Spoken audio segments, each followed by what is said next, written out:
Hey everybody, we are here at our second to last lecture. Next week I'm going to do a relatively short lecture just about life after 1865, exploring the question of emancipation, where formerly enslaved people went after the end of the Civil War.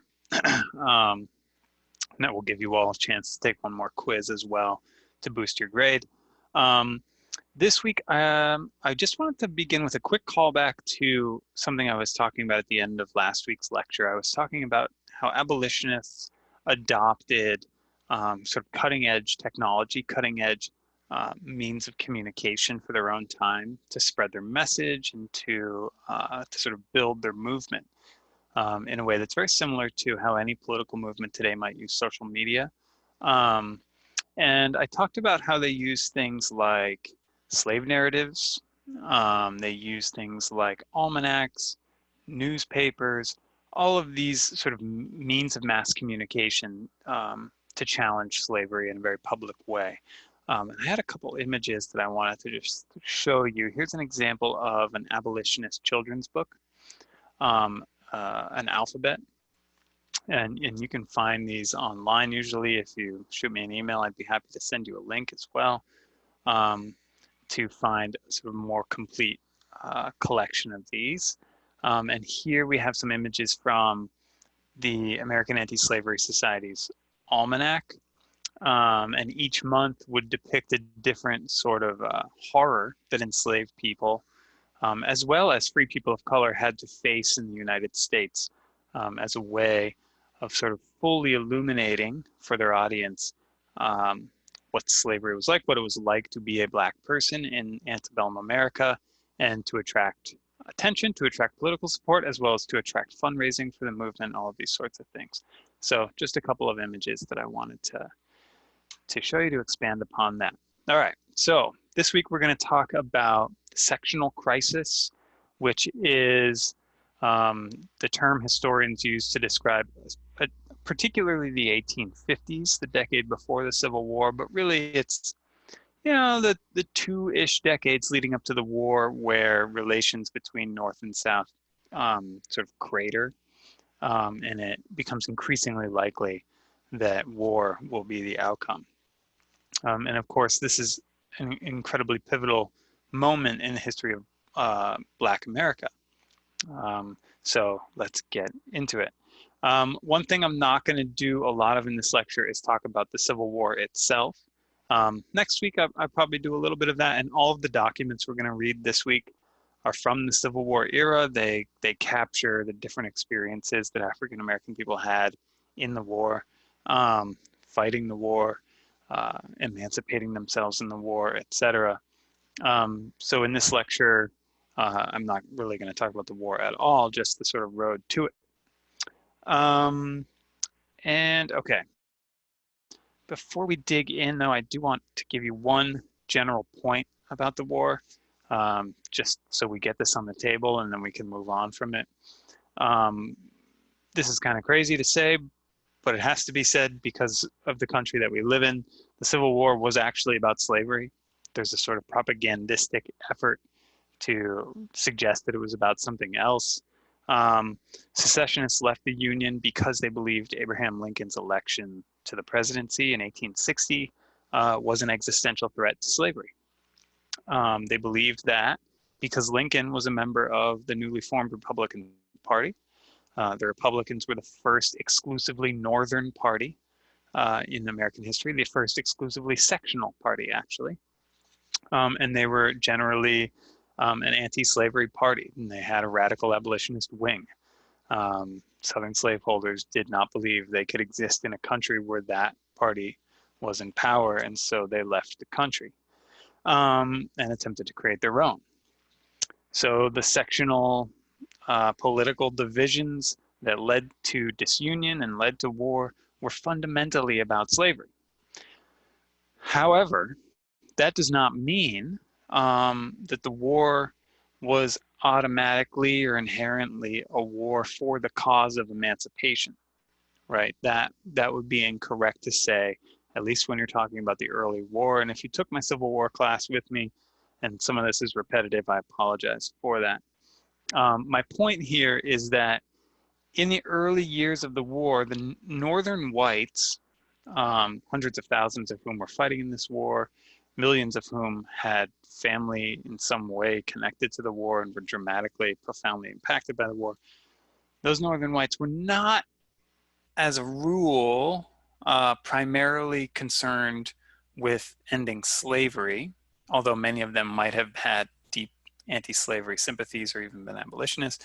But the leading sort of focus of the war early going is to preserve the Union, and even if that means preserving slavery. And so there's leaders in the Republican Party early on in the war who are trying to think of ways that they can coax the South back and preserve slavery and keep some sort of safety net for slavery so that the Union can survive. Okay. But here's the thing, going back to the point I just made, Southern slaveholders did not believe that was possible. They did not believe that their way of life could exist going forward, and they thought it was safer to create their own country. They were motivated primarily by a concern for protecting slavery. A thing that changes, however, is that emancipation steadily throughout the war, and especially after the year 1863, or during the year 1863, and I can explain why that is next week if we have time or if you're interested, became a war for emancipation. Okay, so initially, the northern side is concerned with just holding the country together, creating the Union, recreating the Union. Over time, the purpose changes, the war aim changes, and they become concerned with ending slavery permanently. And there's a few reasons for that. One, the northern radical abolitionists sees more power and influence within the party, within the Republican Party, and they can push for this. Two, free African Americans in the North, many of whom had been born into slavery, begin fighting for the North, right? They begin proving themselves as equal members of the society, and they begin forcing the hand of Northern leaders to accept that this war has to be to end slavery.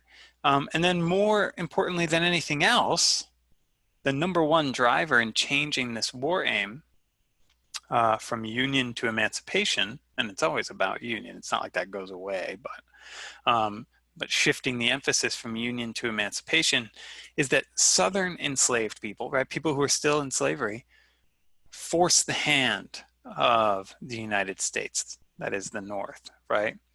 Enslaved people didn't just sit still during the war. They didn't sit on their hands and wait for something to happen.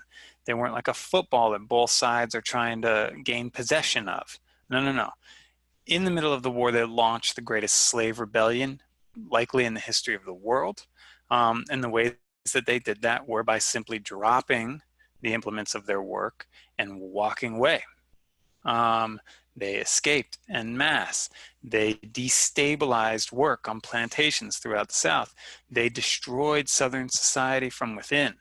Okay, this is one of the great uprisings, worker uprisings, perhaps the greatest worker uprising in the history of the world. The war became, therefore, a war of emancipation and abolition because African Americans, but especially the millions of enslaved people in the South, made that happen. And I'm going to talk a bit more about that next week, and you'll see a little bit of that in this week's readings. So let's just keep that in mind. That's all I'm going to say about the Civil War itself for now. Let's get into the sectional crisis. Let's get back to the antebellum period. Again, the decades I'm talking about here, roughly the 1840s up to 1860. This is the age of the Cotton Empire, right? The middle period of slavery that we had been talking about the past few weeks, where the real center of power in slave society shifted from the upper South, Virginia, etc., down to the lower Southwest, places like Mississippi and Louisiana and even Texas and Oklahoma. That period has sort of matured into an era where cotton completely dominates the American economy, and the American South becomes the largest slave society in the history of the world. Okay, let's see. I've kind of moved myself away from my notes here. I was going freestyle. I need to get myself back on track here. Slave power is a term of critics of the South. It was a critical term used especially by abolitionists as well as by political opponents of Southern elites. And what it meant to describe was this sort of elite cabal, a conspiracy really, of elite Southern planters who, many Northerners believed, had captured federal power and would eventually crush Northerners' political influence and potentially spread slavery into the North again, and particularly spread it through the West. In response to abolitionism and more broadly Northern concerns about slavery, Southern elites really were trying to do these things. Okay, Southern elites, this is sort of conspiracy theorizing on the part of Northerners, but it was generally accurate, right? Southern elites defended slavery far more vigorously than their parents and grandparents had, and they became less and less tolerant of the idea of any part of the United States not having slavery. And this is a major contrast, right? If you go back to what I was talking about a couple of weeks ago with the revolutionary generations, the founding fathers, etc., right? They had made their peace with slavery, but they were never really settled. Um, there was general discontent with the institution. There was a feeling among many, say, Virginia elites that slavery was at odds with American ideals, that it was economically inefficient, that it wasn't really necessary anymore, that it was a potential danger going forward in the future of the country. And many of them had begun manumitting enslaved people. And of course, we see this happening even more dramatically in the North, where you have gradual emancipation happening and outright abolition happening. But again, there's this radical shift, and those things are all off the table by the 1840s. Right? We have the increasing importance of cotton and the emergence of the domestic slave trade, which affect how Southerners think about slavery. They don't think about it anymore as a necessary evil, as, say, Thomas Jefferson might have. And they begin instead thinking about it as a positive good, right? Slavery for Southerners in the late antebellum period is an institution that sets Southern society apart, right? It makes Southern society exceptional in the world. It exemplifies the best tendencies of any civilization on earth. And before I expand upon that idea anymore, let's just lay out some numbers really quickly. Let's consider the demographics. Let's consider the economics of Southern slave society during the mid-19th century. As I just said, this is the world's largest slave society. There's 4 million enslaved people. And as we've been talking about, that enslaved population is one of the largest forms of propertied wealth in the country at the time. Land itself is the only thing with more value invested in it than enslaved people. There's far more money invested in enslaved people's bodies at this point than there is in, say, factories in the North. Because of this, the South was an economic powerhouse. It was expanding its territory. It was attempting to push, and this map we can see here is suggesting this, attempting to push not only into the West, but many Southern slaveholders fantasized about expanding into Latin America. It was powerful because it was so central to the industrial development of the world. The entire Industrial Revolution is largely dependent up to this point on the American South. There's a myth created by slaveholders themselves and then spread by their children and great-grandchildren and down through the generations. It's still common today, that the Old South was sort of a slow and backwards place. It was caring and it was agrarian and romantic. It's a way of distinguishing the South from, say, the competitive industrial North or the radical industrial Western Europe or something like that. But it wasn't any of those things, right? It was completely linked. Its entire existence depended on its links to the global economy. Um, and that's why slaveholders had so much power. That's what the slave power was, right? It was a creation of the global economy of the 19th century. And the antebellum South was an extremely hierarchical and unequal civilization. Um, Fewer than 1% of the population owned more than 50 enslaved people. A relatively small percentage of the total white population owned any enslaved people. Um, but it was that elite, that fewer than 1%, the larger slaveholders, who dominated politics and economics in the society, right? So not only is it unequal in the division of white freedom and black slavery, it's also very unequal between whites. And this is a trend that we saw going back to the 17th century, to the time of Bacon's Rebellion, right? But it's only intensified as more and more money and power have concentrated in the Southern slave society.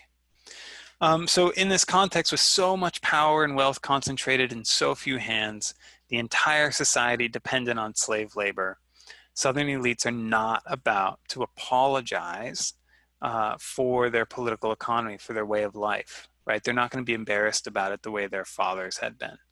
I'll focus on James Henry Hammond, who we read a little earlier in the semester, how he described this shift from the founding fathers generation to the antebellum generation.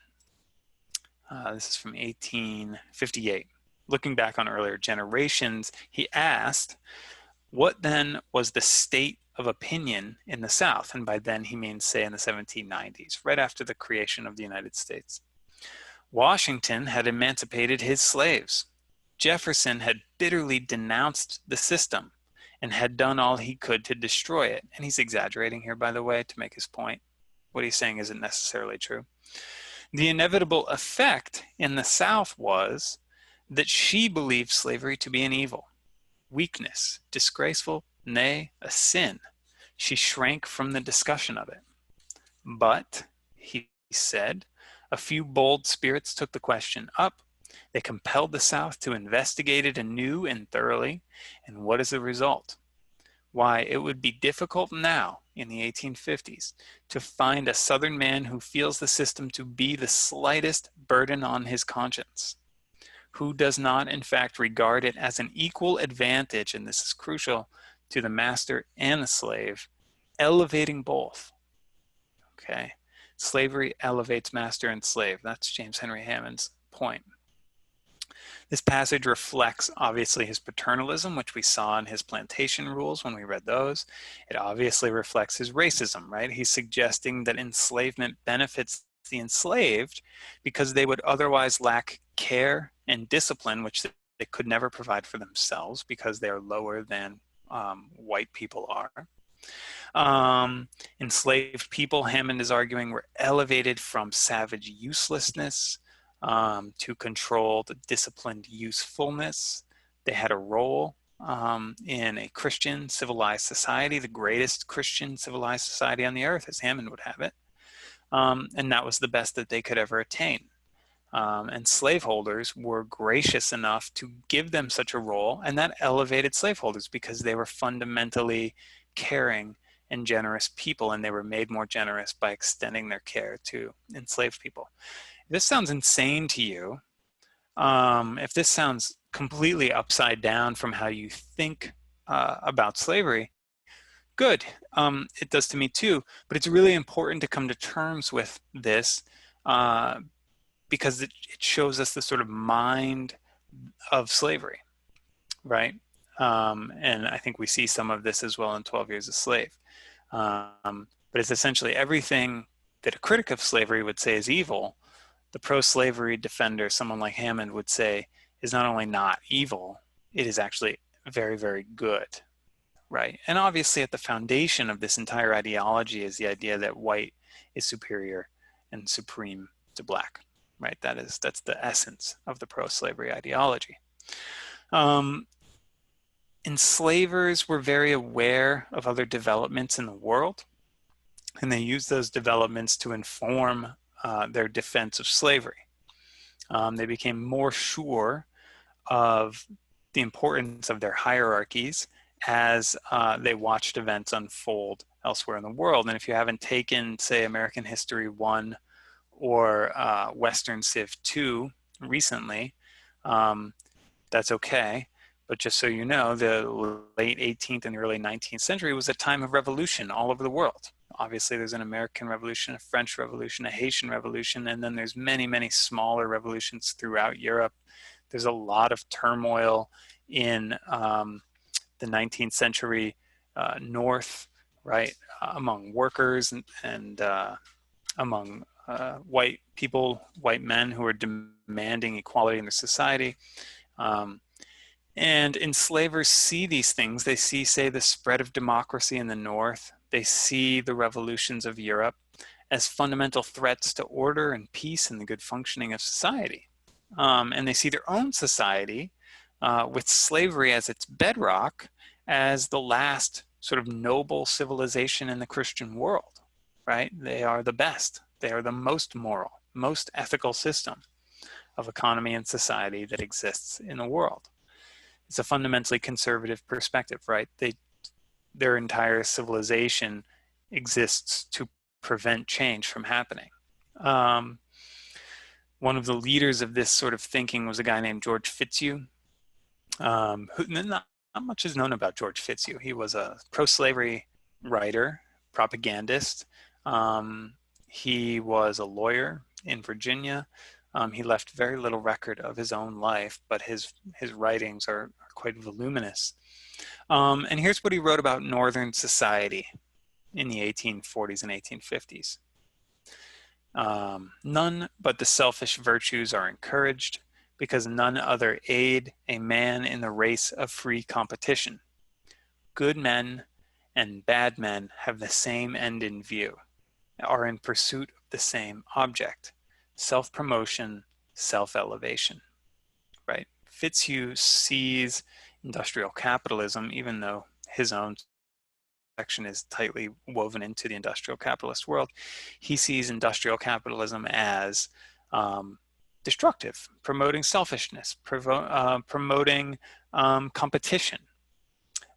Because of this, Northern and European societies are racked by riots and revolt and radicalism and eventually communism.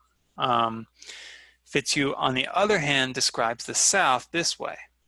At the slaveholding South, all is peace, quiet, plenty, and contentment. We have no mobs, no trade unions, no strikes for higher wages, no armed resistance to the law, but little jealousy of the rich by the poor. So again, we see a perspective that rests entirely on paternalism, right? A belief that the elite should care for the rest, and the rest must be submissive to the elite. The belief that Southern society's hierarchies place the best men in charge of the society, and with that power, they could take care of everybody else, and particularly enslaved people. And this theorizing does extend at some points. There are pro-slavery defenders who suggest that, you know, Northern white workers would probably be better off enslaved, right? So this is one of the things that Northerners read and are terrified by, is this idea that the slave power doesn't necessarily stop at its own borders, and there is a belief that extending this kind of hierarchy and this kind of control and dominance elsewhere would make for a better world overall. As George Fitzhugh wrote, men are not born entitled to equal rights, right? And that is a society-wide proclamation that he was making. Why did this emerge when it did? Right? What happened to shift us from the necessary evil of the founding generation to the positive good of the antebellum generation? What the heck happened?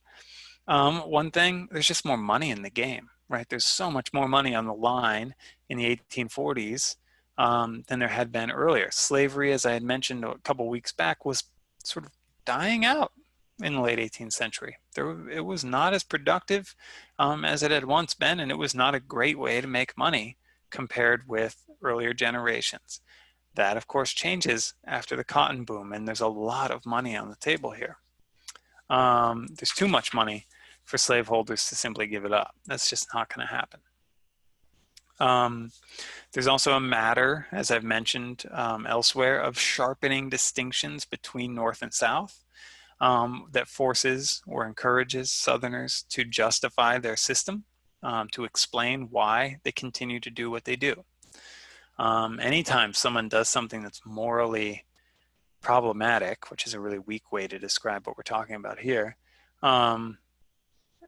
it seems, in my experience at least, more common that they will find ways to justify their choices rather than admitting the wrong of their choices. And I think that's one of the things we're seeing here.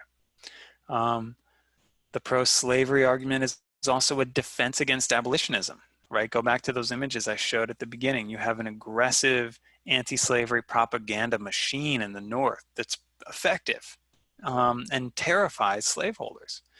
And as abolitionists expose the evils of the slave system and publicize those evils, slaveholders are very eager to justify their actions and to also explain why this is very good. There's also some pressure from poor Southern whites, right? Although these men were largely left out of most decision-making processes and marginalized for the most part in Southern politics, they did enjoy some political rights, including in many places the right to vote. Not all places. South Carolina is the last, I think, in 1860, all white men had the right to vote in South Carolina, so it's the last state where that happens. But, you know, poor white men do have some degree of political power, and they are able to push against the elite just enough that it's worth the elite's time to remind the rest of Southern society why the elite exists at all, right? Part of the way they do this is they emphasize over and over and over again the importance of white supremacy, the importance of white rule, to convince disenfranchised poor whites that all is well, that the hierarchy should continue, right? And this, obviously, you probably recognize as a continuation of the Bacon's Rebellion approach to governance, right? As you might imagine, abolitionists relied pretty heavily on Christianity to criticize slavery. The United States was an intensely Christian society, Protestant Christian society at this time.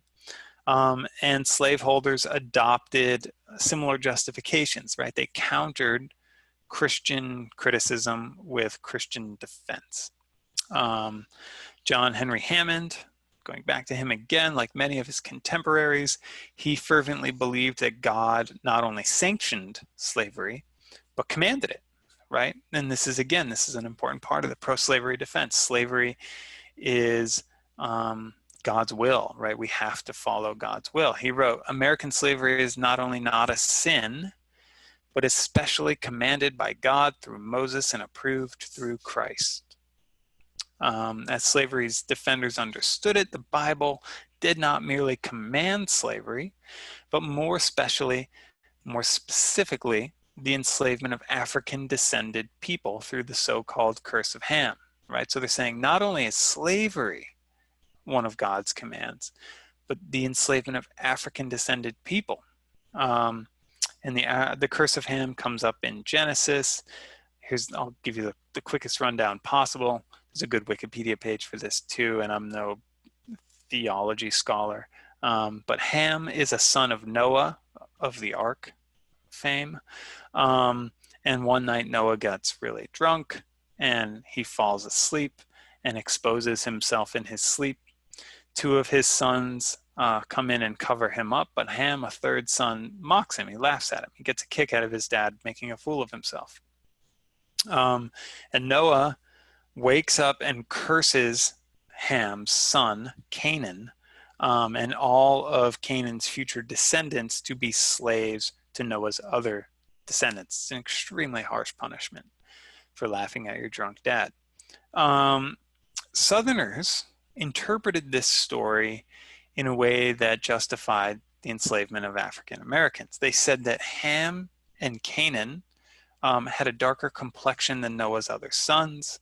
And they use that interpretation to say that people with darker complexion must be enslaved to those with lighter complexion. All Africans and their descendants were the descendants of Ham and Canaan, and thus had to be enslaved. So that's their biblical justification. If you had walked through antebellum Georgia, South Carolina, Louisiana, Mississippi, every slaveholder you encountered would know this story and very likely believe this story and be convinced of its biblical veracity, I suppose. Okay. So, and this is the ugliest slide I've created all semester, I think, and I apologize for that, but it's utilitarian. So the rising prevalence of abolitionism and pro-slavery philosophy, right, these competing ideas, obviously it intensifies the conflict between North and South. But this is not the only cause of the impending Civil War, right? It's not just a philosophical difference that's just out there in the air and people argue with each other until they fight, right? Instead, conflicts between North and South were inflamed in this period because the United States was pushing west and acquiring more and more territory. So just another sidebar, I keep making this sidebar all semester, I'll probably do it again next week. Whenever we talk about African American history to 1865 to 1900 and on, we're also talking about the dispossession of Native people, right?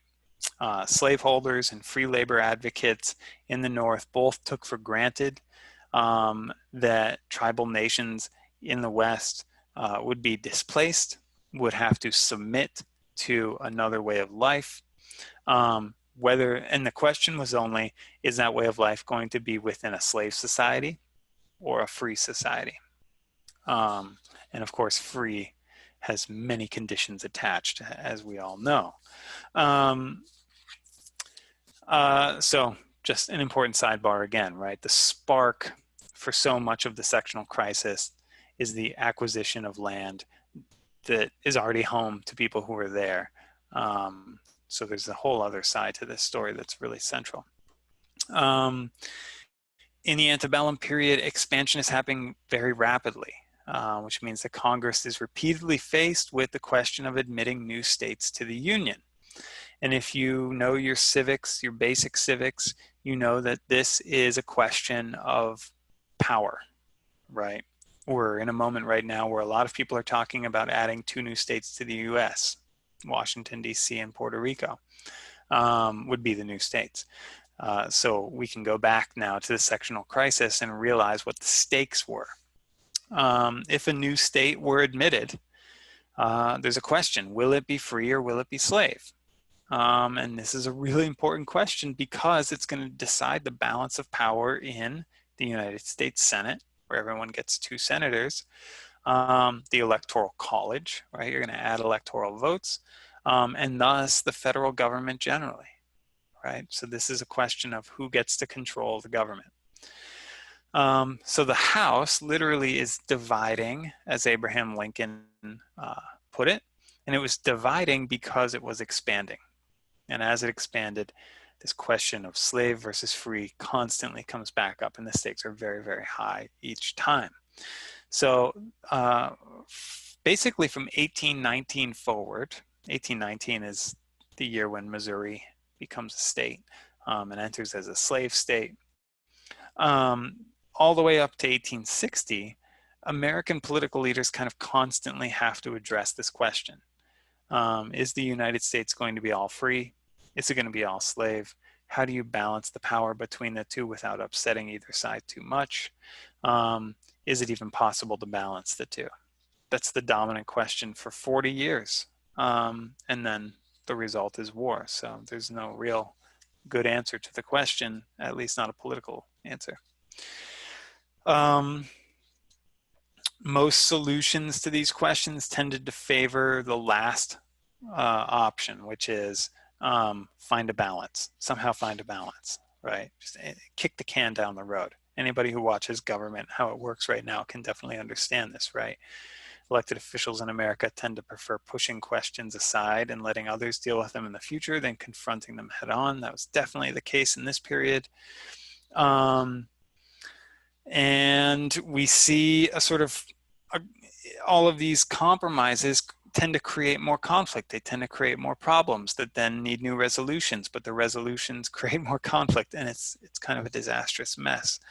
And it intensifies especially after 1845.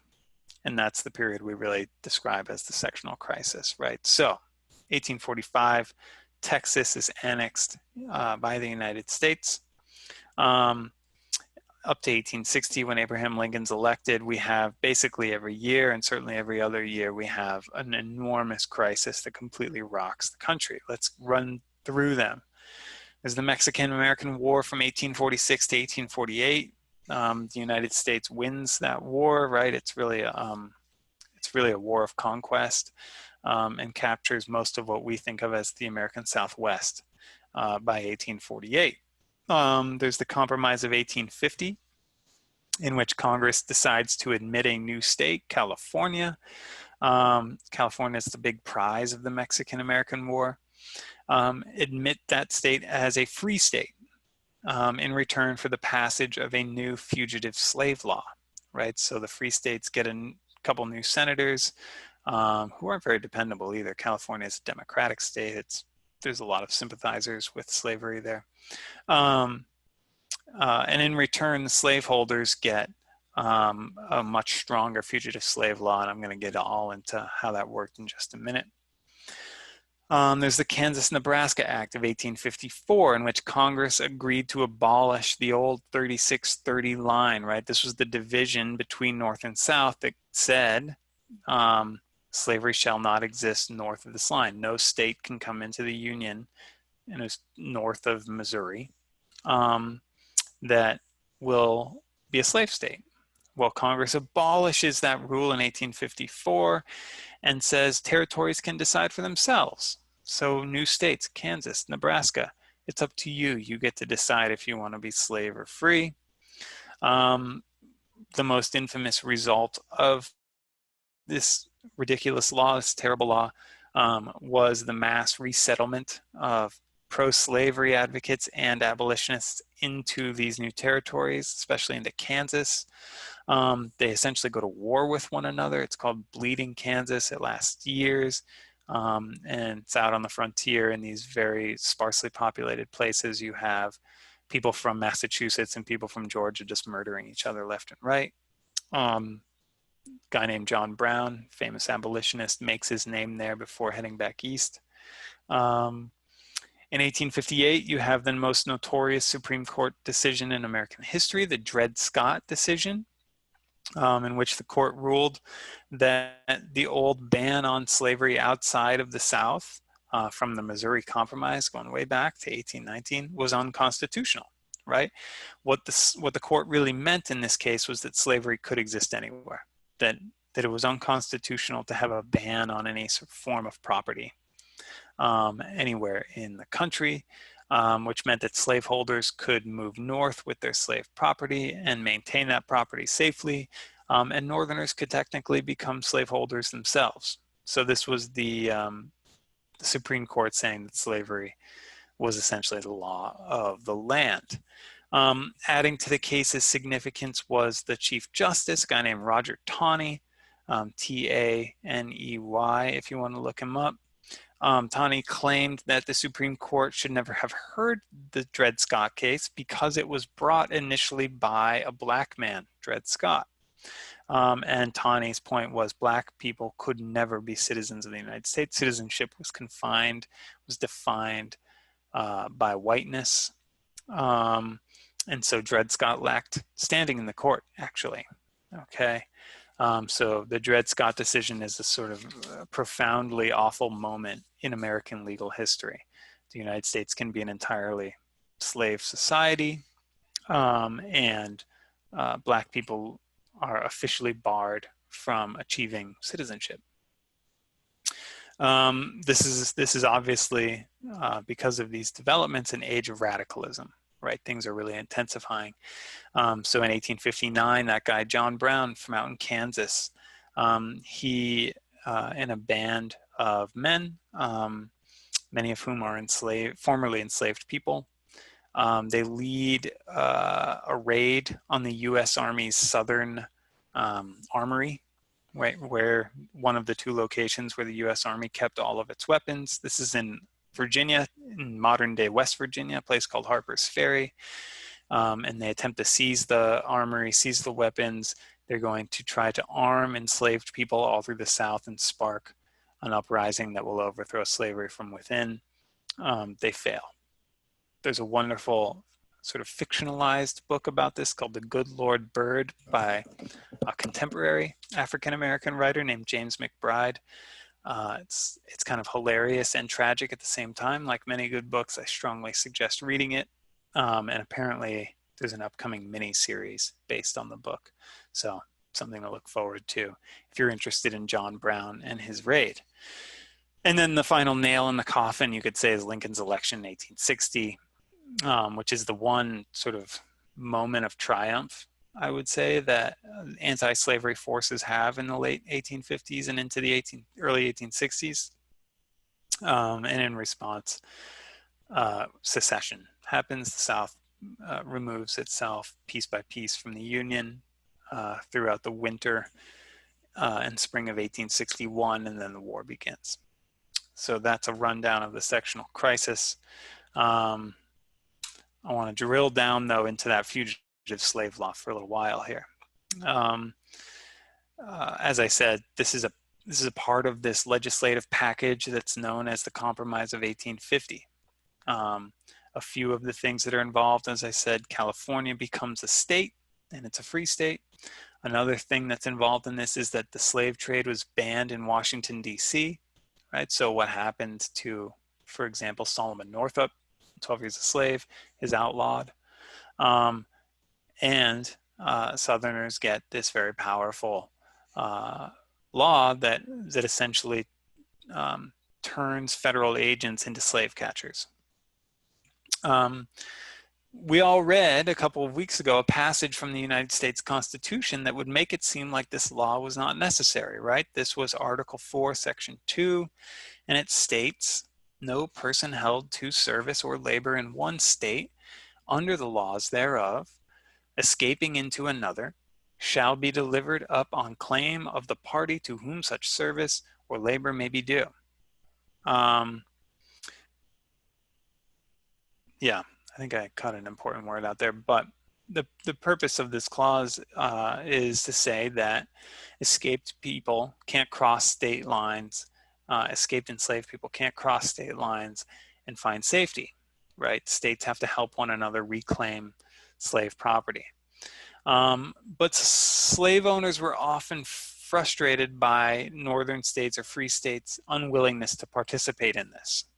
And that's why in 1850 they come to the table with a demand that this actually gets more teeth. And that's what they get. And it pretty radically transforms life in much of the North. So the fugitive slave law is significant for a few reasons. Let's run through these. For one, it intensifies the sectional conflict, right? Northerners see it as a great affront to their sovereignty. Northern states, in response to this law, passed what they call personal liberty laws to protect fugitives within their own borders. And Southern states begin empowering law enforcement to travel north and kidnap fugitives, right? So you have this pretty significant conflict between states. These conflicts present a sort of profound legal controversy over the issue of states' rights. Northern states, though, are the ones who defend states' rights. They reject the right of federal law enforcement officials to cross into their borders and kidnap residents. And Southern states viewed fugitive protections as a violation of their citizens' property rights.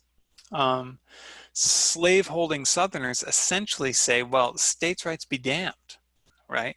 And they say federal police need to be able to go into every single community in the country if it means tracking down enslaved property. this is something to keep in mind anytime you hear someone say that the Civil War wasn't about slavery, it was about states' rights. This is the North vehemently defending states' rights in response to slaveholders from the South for a decade prior to the war. Kidnapped fugitives or free African Americans had no legal recourse. And this precedes Dred Scott, but it's obviously strengthened by Dred Scott, which says Black people can't be citizens of the country. African Americans cannot defend themselves in the court of law if they're accused of being a fugitive. We saw this with Solomon Northup. He tried to sue the men who had sold him into slavery. He was unable to do that because those men were white and he was Black. Northern whites who aided fugitive slaves could be imprisoned for up to 6 years. Again, I just want to really double down on this. Next time someone tells you Southerners fought the Civil War for states' rights, you can raise the problem of the fugitive slave law. Finally, the law empowered federal officials, and this is extreme, to forcibly deputize any white men as they hunted for fugitive slaves. In other words, the fugitive slave law actually made every American citizen directly responsible and complicit in the protection of enslaved property, right? Slave owners' property. Everybody's responsible for maintaining slavery. And as slave hunters appeared in hundreds of northern communities, armed with the power of federal law, Northerners, even many whites who opposed abolition, expressed dismay, right? I don't want to overstate this dismay because feelings of the law could vary from place to place. But in general, there is terror that any person could either be arrested and have little chance to defend themselves, or could be forcibly deputized and forced to work against their own conscience to capture an escaping enslaved person. And the outcome of the law is really a culture of terror, I think is the best way to describe it. You would see posters like the one you're seeing here all through northern cities. This one's from Boston. You are hereby respectfully cautioned and advised to avoid conversing with the watchmen and police officers of Boston, right? Essentially telling people, do not talk to the police. Do not talk to them because they are empowered to act as kidnappers and slave catchers. I think these images sort of capture the culture of terror that fugitive slaves faced as they attempted to get to the North and then remain in the North. On the eve of the American Civil War in the 1850s, there were thousands of fugitive slaves living in the northern free states, perhaps hundreds of thousands, right? There's no way to know necessarily exactly how many people there were. It's a significant number. It's small compared to the 4 million who were enslaved in the South, but it is a significant number of people. And it's worth, I think, imagining what life was like for them during the fugitive slave era. Because fugitives could not legally defend themselves, the law threatened every single African American in the country, whether they had been born free or not. Anyone could be singled out. Anyone could be kidnapped, shuttled south. Anyone could leave their family for a day and never see them again, right? Or anyone's children could be nabbed off the street because they might look like a description that a slave catcher had. Something I didn't mention before, but I should have.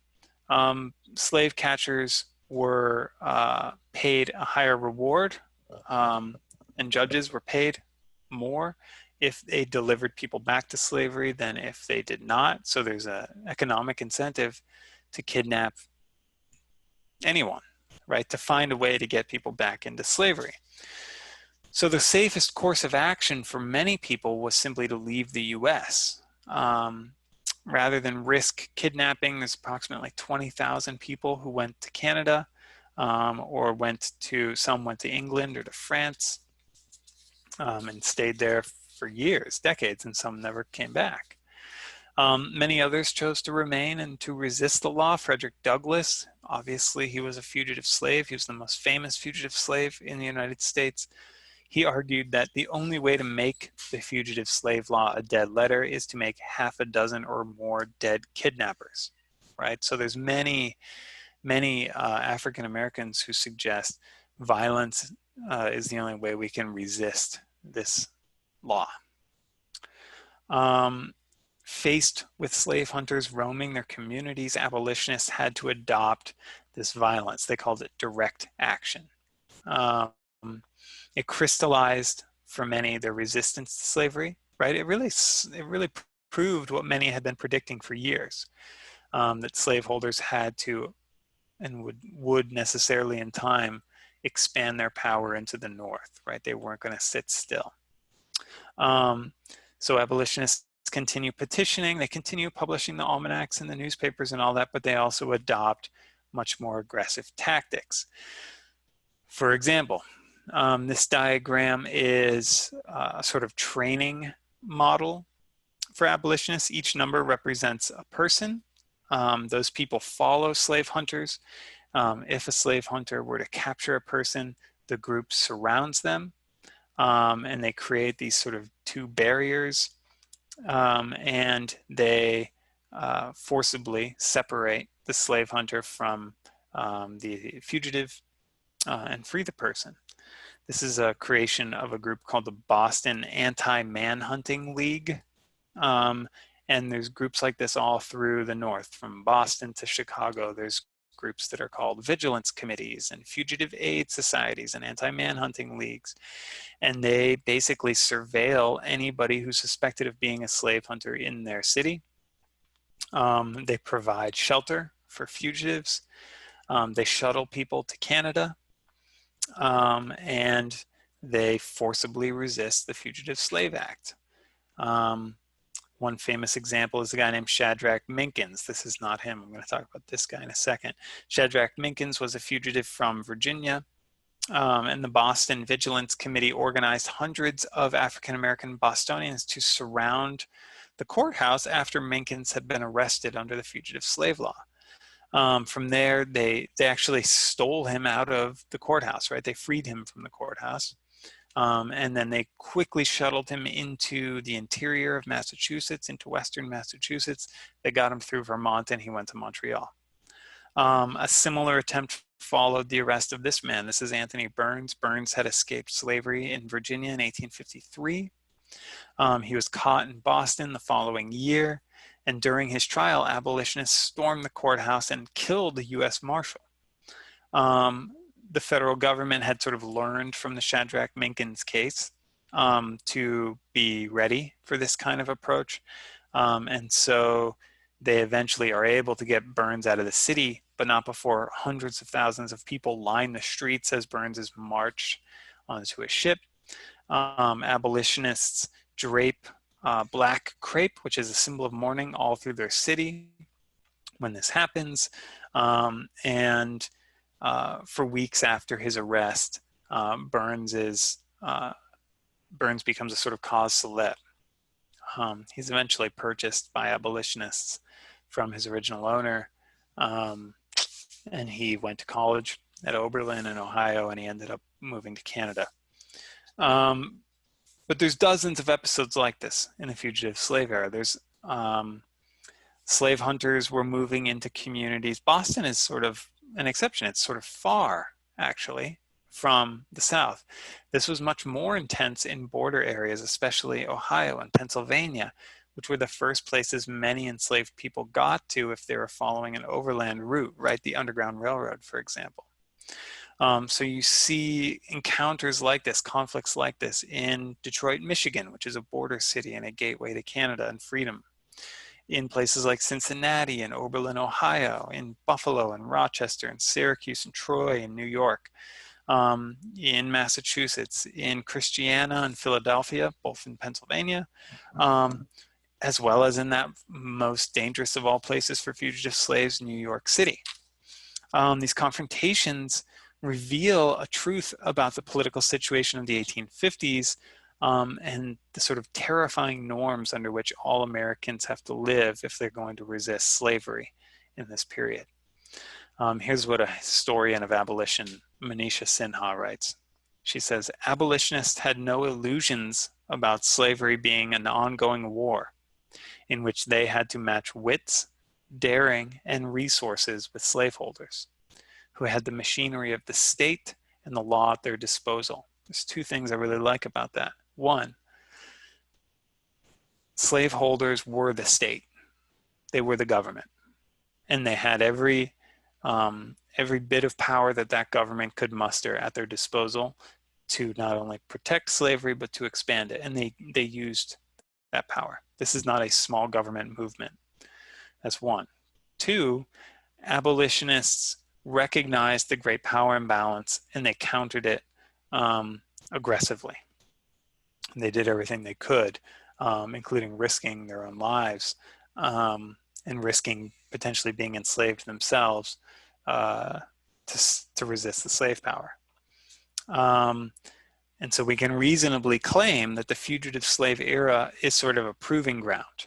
It's a training ground for abolitionists for fighting to come, right? For a war to come that's going to kill about 750,000 people and result, finally, in slavery's destruction.